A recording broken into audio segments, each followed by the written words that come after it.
The Hopi Snake Dance. The Hopi observe a ceremonial calendar in which the year is divided in two parts. According to the tradition, during one half of the year, the Kachinas, nature, ancestral, and guardian spirits, live in the village and reveal themselves to the people through ceremonial dances. During the other half of the year, the Kachinas separate themselves from the village and return to live in their homes in the mountains. The Kachina season begins around the time of winter solstice, as people begin to prepare the ground for planting, and it closes in late July with the bringing of the first harvest.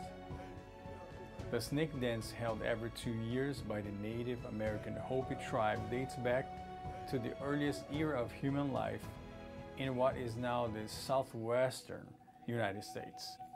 Scholars believe that the dance was originally a water ceremony because snakes were the traditional guardians of spirits. Today it is primarily a rain ceremony, since the Hopis regard snakes as their brothers and rely on them to carry their prayers for rain to the underworld, where the gods and the spirits of the ancestors live. Performed by members of the snake and antelope clans on the tree mesas in Arizona, where the Hopis live, the dance represents the grand finale of a 16-day ceremony that begins a few days after the Niman Kachina festival, or going away of the gods.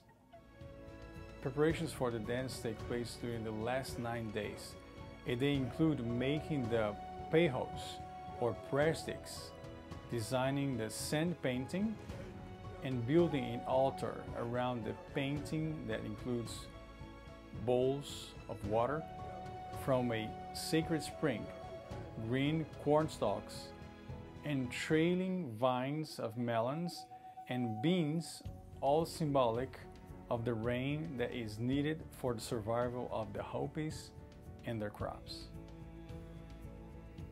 There are other preparations as well. On the day of the dance itself, the snakes are washed in a large jar filled with water and herbs, and then thrown on a bed of clean sand. Young boys guard the snakes to keep them from slithering away, and they use their snake whips to prevent them from coiling. Finally, the snakes are gathered up in a huge bag, carried to the village plaza, and placed in a kisi or snake shrine. The highlight of the ceremony occurs when the snake priests reach into the kisi and grab a snake, carrying it first in their hands and then in their mouths. Each priest is accompanied by an attendant who uses the snake whip to prevent the reptile from coiling. At just the right moment, the gatherer touches the snake with his feather wand, drops meal on it, and catches it behind the head. Then he lays it over his arm and goes after another one. As many as 50 or 60 small whip snakes, long bull snakes, and even rattlesnakes can often be seen curling around the gatherer's arms and necks.